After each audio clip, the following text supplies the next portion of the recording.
Hello and welcome to the Aerospace Ambition Podcast. I'm Marius, an engineer deeply invested in the fields of sustainable aviation and AI. In today's discussion, we explore strategies for tracking and mitigating the environmental effects of aviation through data analysis. Today's guest is Nicolas Meijers, a passionate supporter of aviation. Nicolas began his aviation journey in Toulouse, where he earned his private pilot license. His academic pursuits took him to the MIT, where he received a master's degree in aerospace engineering with a focus on air traffic operations and data analytics for the FAA. His professional journey includes roles at a prominent airport corporation and an AI startup, experiences that led up to the creation of his own startup, Estuaire. Bienvenue, Nicolas. Bonjour, Marius. Bonjour, c'est un plaisir. Nice to have you. I imagine you're quite busy these days, but still, when and where was the last time that you were flying privately? Yeah, it's kind of, the company is based in Paris, and in Paris it's quite difficult to fly, I feel. First of all, because we have like a weather that is quite complex. It's also difficult to get out of the city. But the time that I usually enjoy flying is when I go back to my hometown, which is Toulouse. I kind of rediscover the joy of flying. And of course, I try to fly, not as much as I used to, because I'm pretty educated on the climate topic now. So if ever I fly, it's exceptional, it's punctual. It's often with my brother, who is also a pilot, or with my father or grandfather, who are also private pilots. I can totally understand. It's such a privilege, and you basically do this for the joy, but you're aware, given your role especially and your background, of course, of the effects it has. And also your background and your knowledge led to the creation of your own startup, which you created together with the aforementioned brother of yours. And I'm wondering, how was Estuaire born? How do you split the responsibilities between the two of you? And also, how big is your team right now? Yes, so maybe to jump back on the first question, I would say that flying is also something very important to us because we need to understand the industry in which we work.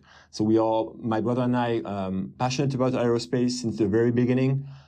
Flying has been something that we learned in high school, and it taught us a lot of things on the aviation industry, how to fly, what is the rigor that is needed to fly a plane, and also simply to work in this field where safety is critical, and that's why this field is so constrained in some ways. But to jump back on the creation question, so Maxime and I grew up in Toulouse, which is kind of the birthplace of Airbus.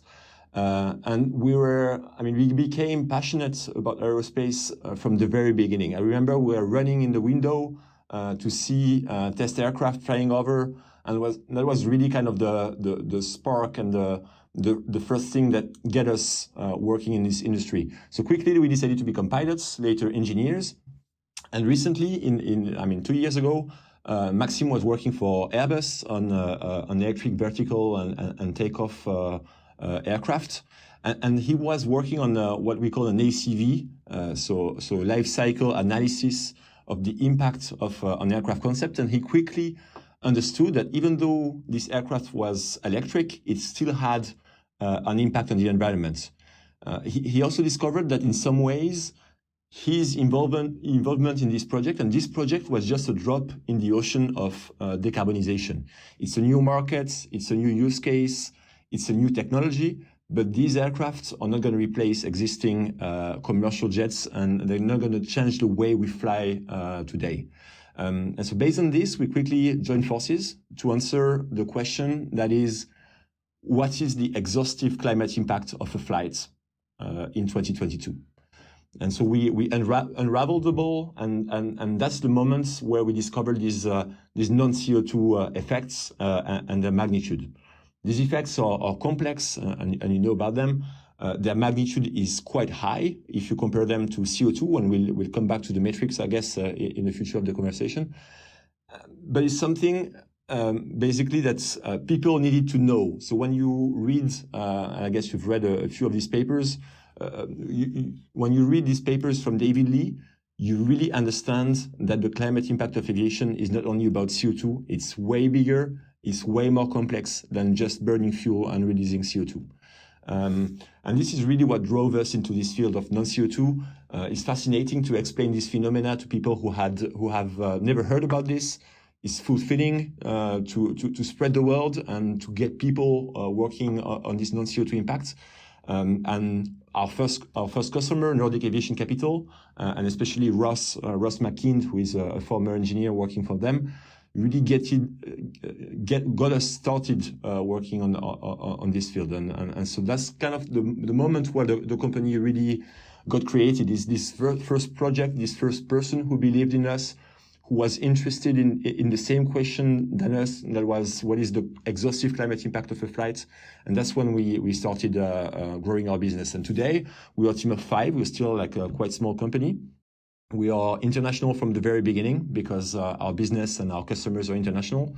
And so we have one of our data scientists who is from Kyrgyzstan. We have our founders associate coming from Ecuador. And we feel that this team of 5 that is still quite little is still very rich in terms of diversity of thoughts, and is enabling us to really push our products and our vision to the industry.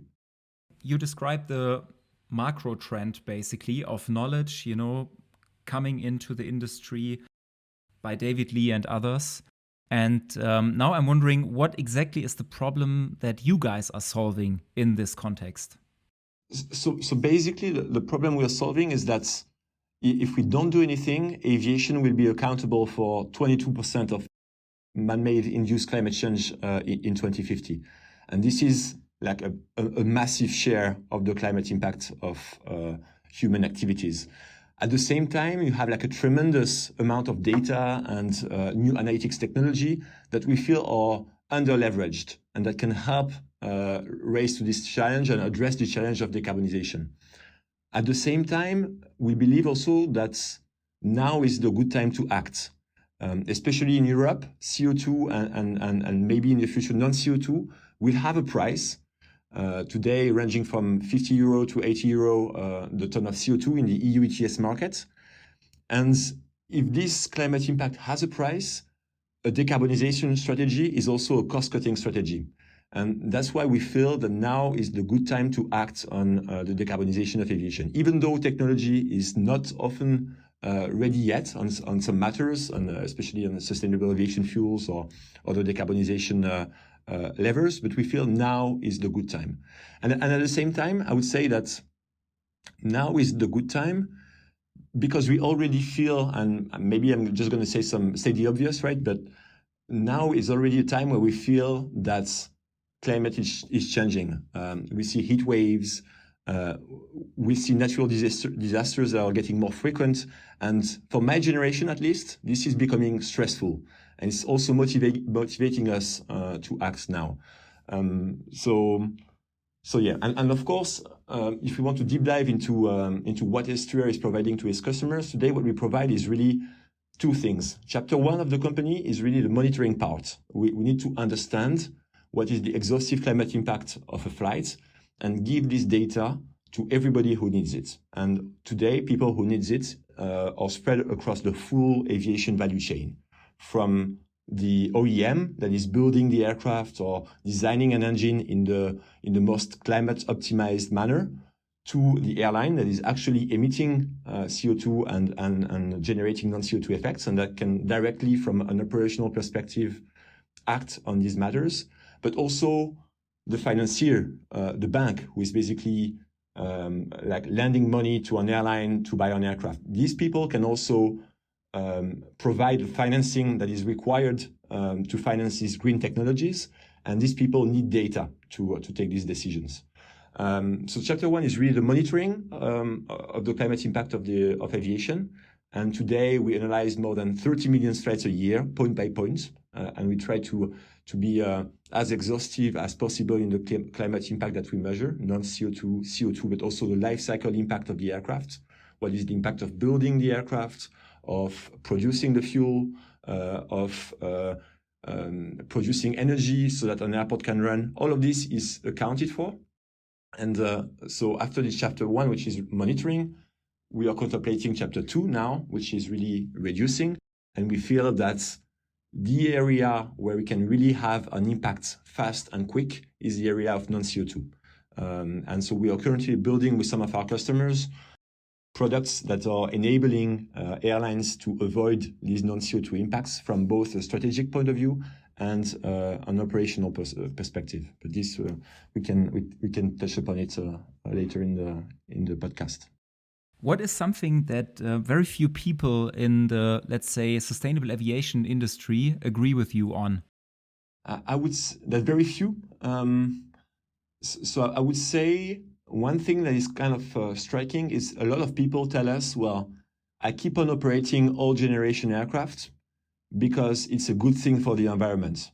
And this is a belief that we try to deconstruct and point a finger at, because it's completely unfair and not true. Basically, we see on aircraft as being kind of a tape where you have like a lot of oil and jet fuel going through it.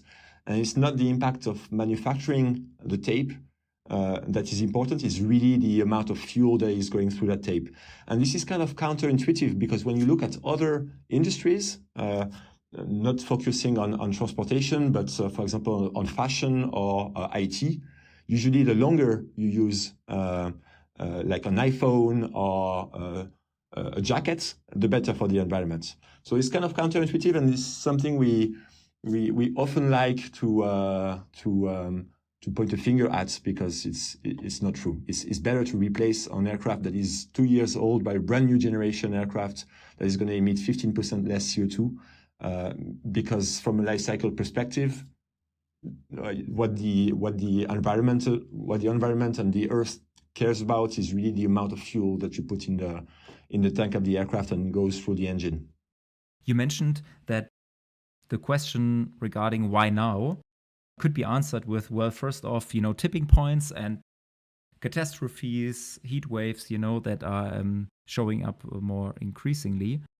But also you mentioned the ETS and, decarbonization getting a price tag soon. But in decarbonization, it contains the word carbon. And we were talking about non-CO2 effects. So this whole point is basically betting that there must be some kind of incentivization to also get rid of the non-CO2 effects. How do you envision this to be incorporated in regulation in, say, 5 years? Yeah, I mean, behind your question is the question of equivalence metric between CO2 and non-CO2, right? It's like, if today CO2 has a price, 50 to 80 euro per ton of CO2, will non-CO2 have the same price with an equivalent metric?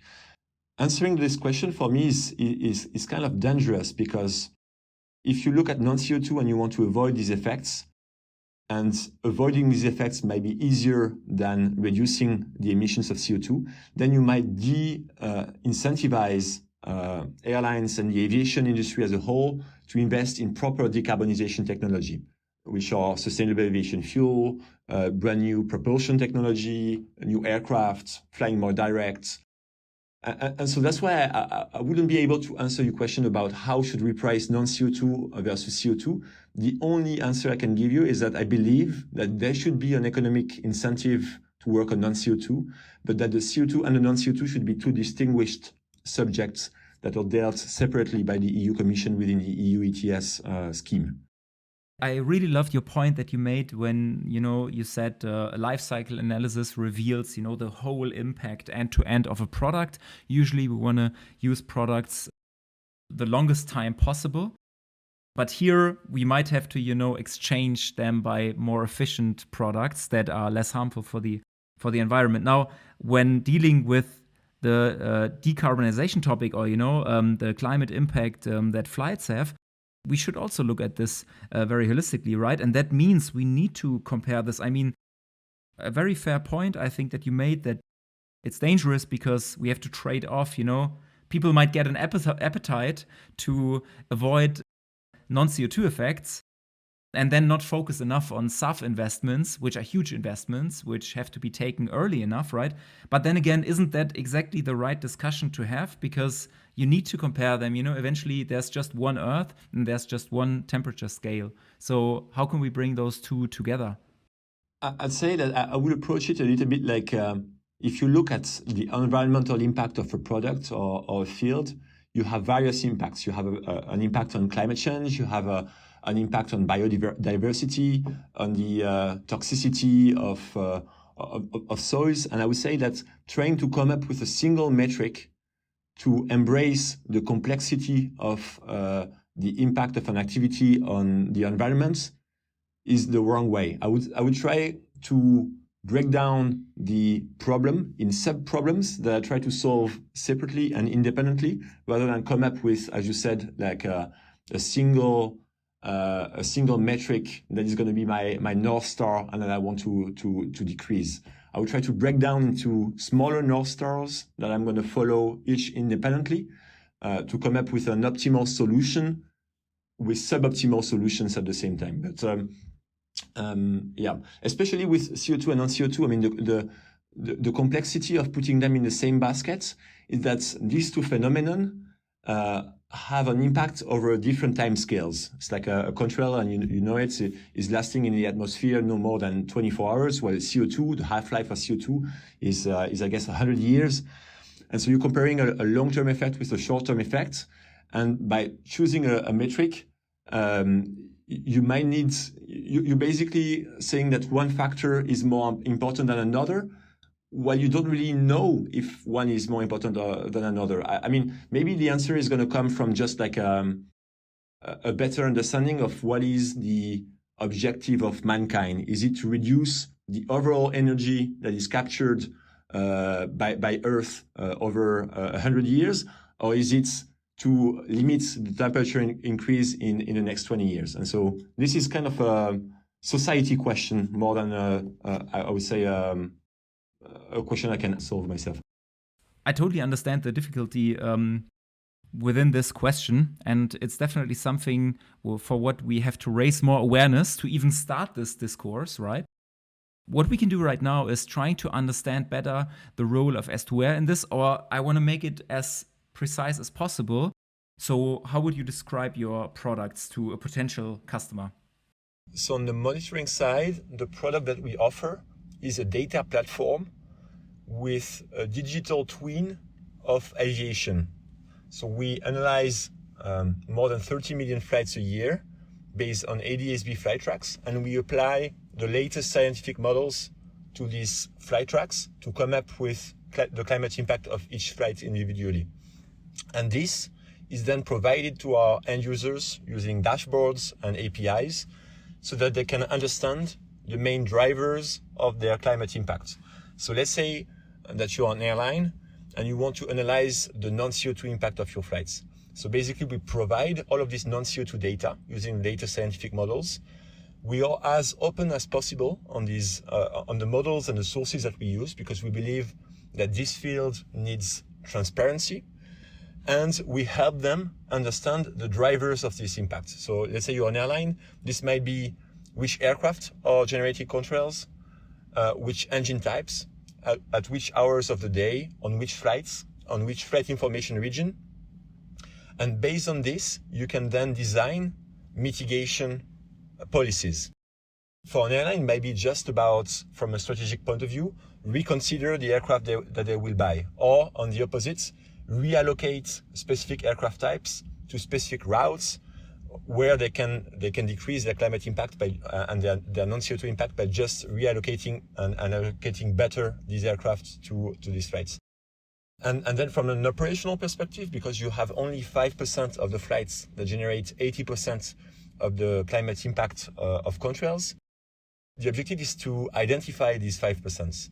And these are the ones on which you're going to act upon and potentially reduce the energy forcing of the contrails generated by these flights by rerouting them and optimizing the flight profiles.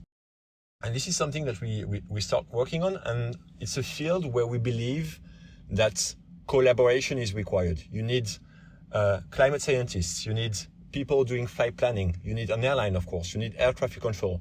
And so we don't see this as a problem that we can solve ourselves by ourselves, but it's rather a problem that we're going to solve collectively through collaboration between different stakeholders.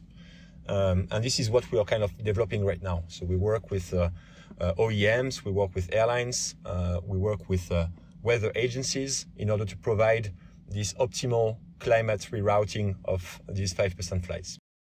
You just said that the models that you use are models that are scientifically validated. And it's so important, right? Because it's a topic which has to be transparent, like you said, and there needs to be trust in it. That inherently makes these models open source models. So I'm wondering, as a startup, how are you able to develop a product that is then defendable against anyone else who takes these models, for example, COSIP from DLR in PyContrails, and then puts it in a data platform? What we believe is that there is a need for this middle player that is in between climate science and the aviation industry. There is a need for people who are deeply connected with the aviation stakeholders and are able to take these scientific models that are quite complex, scale them to the massive amount of flight data that is available out there, and help aviation stakeholders take decisions on top of this. And this is kind of a complex thing to do, because you need to understand what is at stake for an airline, what is at stake for a bank or an aviation finance player. You need to understand these players. And so we believe that there is a need for a middle player like us to bring this scientific knowledge and apply it to customer data and be able to educate and help customers take decisions on top of it. And this is something that we believe is highly difficult to replicate because you need to be deeply rooted in this community to understand how these people work and how these people think and what are their challenges and pain points. And this is quite complementary to what DLR is doing on the model evolution, or what Breakthrough Energy and Google are doing as well in the field. These players are really looking at the science and trying to improve it. What we do is we bring the science to the aviation community. Why does it need a startup to solve this problem? There are benefits of being a startup. I've been working in startups in the past, and of course you're more agile. Most of all, right? You can move faster than other companies, and yet the big players, the established players in the industry, they have more resources. They have also existing relationships which are important in that ecosystem, and tons of data. Depending on the kind of player in the value chain, they may even bring their own data, which you couldn't find on the market. So why does it need a startup to solve this problem? So it's a new problem, and what we've seen is that, most of the existing companies try to focus on problems they understand, that they master. And for me, it's a new market. It's an emerging market. And so it's when you have new markets, you have new opportunities, and it's well suited for a startup adventure. I'm not saying being a startup is the only way of working on non-CO2 and trying to make things move. But I believe because we are agile, because we are independent, we can work with plenty of players, and we can really spark this collaboration between bigger players by being kind of the neutral entity in between everybody that is kind of giving the voice of the truth. I'm not saying that basically being a startup is the only way of working in this field, and I'm saying maybe it's an easier way because you're independent, you're starting from scratch. And the problem is new, so everything remains to be built. And certainly you managed to quickly establish all those relationships. I think everyone in that industry has already stumbled across you guys. That, of course, raises the question regarding competition. So, of course, a tricky subject, but I'm asking a startup question because you're a startup. And that is, if you don't encounter any competition, right, then investors would also be a little bit skeptical. And then if you have too much competition, investors would be like, well, what are you guys doing in there, right? So how do you see this playing field right now? No, we believe that we have some competition, and we see ourselves as a player in the aviation data market. And so we see these big players, and I'm not going to quote them, that have been there for a long time, that have plenty of data, that are generating billions of revenues, but we don't see them embracing the sustainability topic and addressing it with the right amount of effort. And so we believe that for these big players, we are quite complementary, and we are really bringing new data sets, new data analysis techniques, and on a new topic that these big players are not embracing yet. And then you have a lot of other startups in the field that are focusing every time on a slightly different market, or with a slightly different approach, and we see them with plenty of respect and as being kind of people pushing us to give the best out of ourselves, and that's kind of inspiring and fulfilling. Would you say that a line that can be drawn between those players would be whether you're involved in operational mitigation versus strategic mitigation? Would you say that you're on the strategic side of things, or are you also involved or planning to do operational mitigation? The two. We want to really, the mission of the company is to reduce the climate impact of a flight. Non-CO2 is the level we want to work on right now. It starts with better understanding the problem, and so that's why we monitor a lot.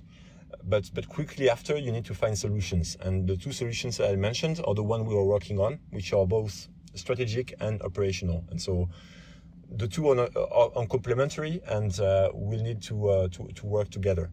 But I would not distinguish operational from strategic. I believe the two needs to work hand in hand. You mentioned one of our customers could be also financial institutions, right? Or institutions who are involved in a decision that is very strategic and very long-term.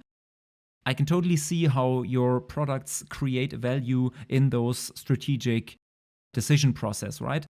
When it comes to operations, we had this difficult question beforehand, how to, put one price tag on, holistic kind of a decision. So how do you think you can get a lock-in effect with customers that are not just looking into, hey, we want to base our next strategic decision on numbers, so Estuaire is really supporting us, but how do you get this lock-in effect for them to subscribe and then become ever loyal customers that need you on a constant basis? We see the data, the value of the data we deliver is per year. So for an aviation finance company, and you touched upon it, it's about taking the best decision to finance the right aircraft, the right airlines, and provide the right financing to the people who act in the right direction.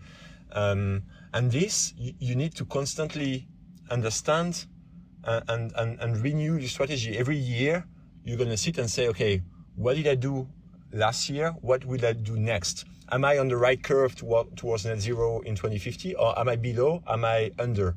And this needs to be tracked regularly, yearly or monthly. And so we believe that the pain points that we address is not a punctual pain points, is really something that is recurrent, where people need more and more data and will be asking for more and more data. For reporting purposes, for strategical perspective, and update in terms of financing policies, or for an airline, also to track whether they are going in the right direction or not. And so data is really at the core of the solution that we provide to our customers, and they need it regularly.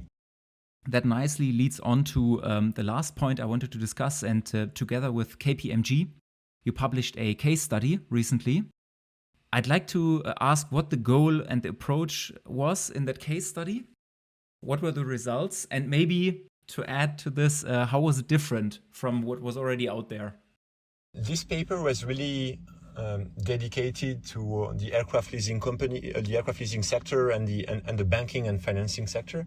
For them, when they look at an aircraft and they look at climate is a risk, right? It's like the climate impact will have a cost, or already has a cost if you look at CO2. And when you buy an aircraft or when you finance an aircraft, it's over 10, 15, maybe sometimes even 20 years. And so the decisions that you take today should be informed by an understanding of what will be the climate impact of the aircraft or the assets that you're looking at in 10, 15, 20 years from now. And so when you look at non-CO2, you basically have a very different picture of the climate impact of an aircraft. Suddenly, the aircraft that was the best performer from a CO2 emissions perspective might become one of the worst performers if you look at the full climate impact of the assets. And so that was kind of the objective of this KPMG paper, is to highlight that even though some aircraft are newer generation, they were not always designed to reduce the overall climate impact of the aircraft, but rather to reduce the CO2 emissions. And this is especially true for all of these turboprops aircraft, which are using a different engine technology than the turbojets and turbofan. And all of these aircraft sometimes are addressing a market that is like below 500 nautical mile stage length routes.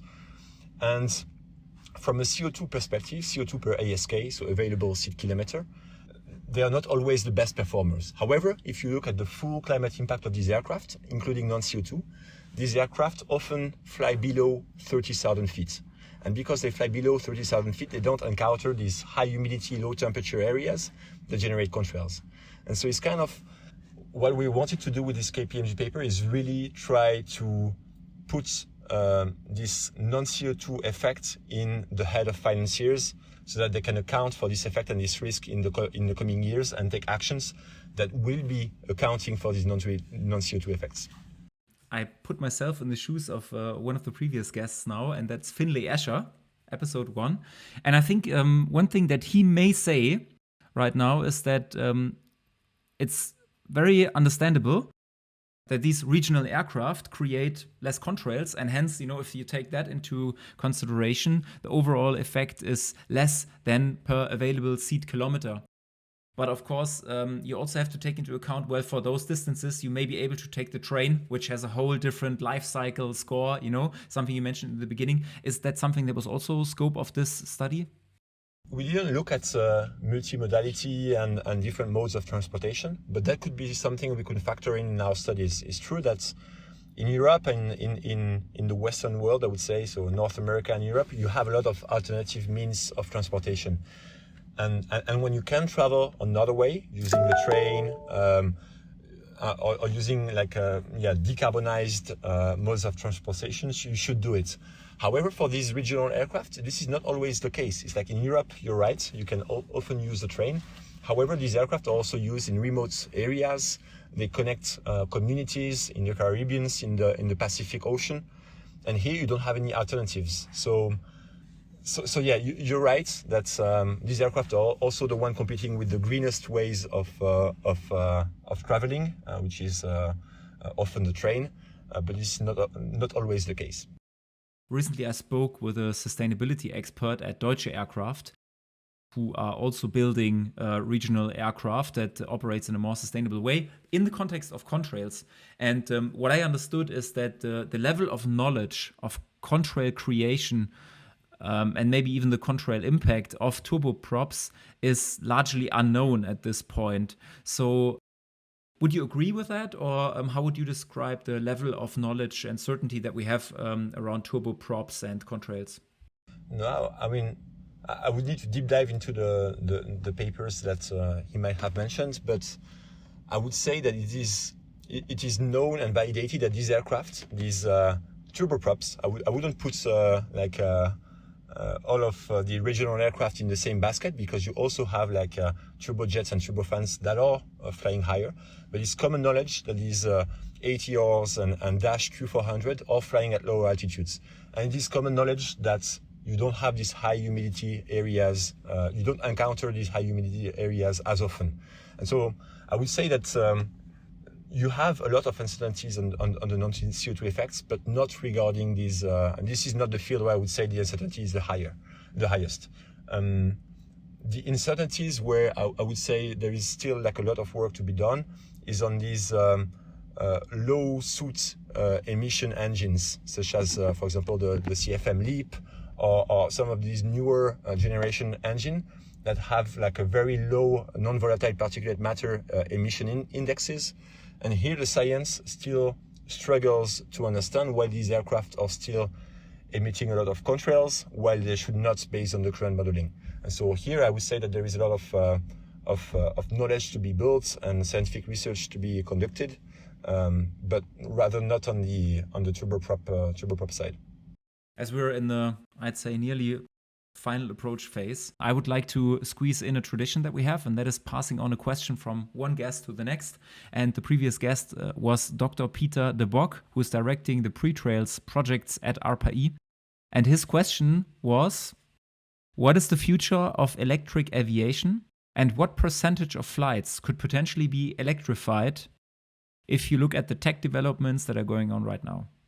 I mean, you're kind of looking at a crystal ball and trying to guess what the future will be like. I don't know. I think these technologies will need to mature, and a lot of these technologies are actually being derived from what is being done in the eVTOL space. And so you could say that all of these eVTOL companies are creating new use cases. They're not going to replace the existing commercial aviation that we know, but a lot of these technologies will be transferred to the commercial aviation. And so I wouldn't be able to put like a percentage. I don't want to put like to guess and see out of a crystal ball, but I would say that these technologies will come. There will be, I mean, the technology is still not mature enough. You have a lot of questions about the energy density, a lot of questions about the redundancy and the safety of these technologies. And this will be kind of the barrier to that we need to be addressed in order for these technologies to scale. But I would rather I don't believe in the silver bullet solution for decarbonization for aviation. I think I'm just going to repeat what others have been saying. It's only a combination of levers, new technologies, hydrogen, electric aircraft, sustainable aviation fuels, new generation aircraft, and also a different way of traveling ourselves, more sobriety in the way we travel, that will bring this decarbonization of aviation, and it will take time. It's not, it won't be an easy path. Now, you also have the chance to pass on a question, and I think the person that you're handing over the question to, you referred to indirectly already beforehand when you said that there's a lot of respect for the other stakeholders in the ecosystem, left and right, who are working towards the same mission. And our next guest is Dr. Adam Durant from Cetavia. So what comes to mind? I'm very curious to always know more about his weather model and how better relative humidity forecast he has compared to what is openly available. And yeah, how does he see this non-CO2 avoidance topic? What are according to him, kind of the bottlenecks that are preventing his company, for example, to scale it to a large amount of flights? So try to understand all of this. I'll take that on. Nicolas, this has been very insightful. I appreciate you answering all the questions. Thanks so much for taking part, and speak soon. Thank you, Marius. Thank you. Bye-bye.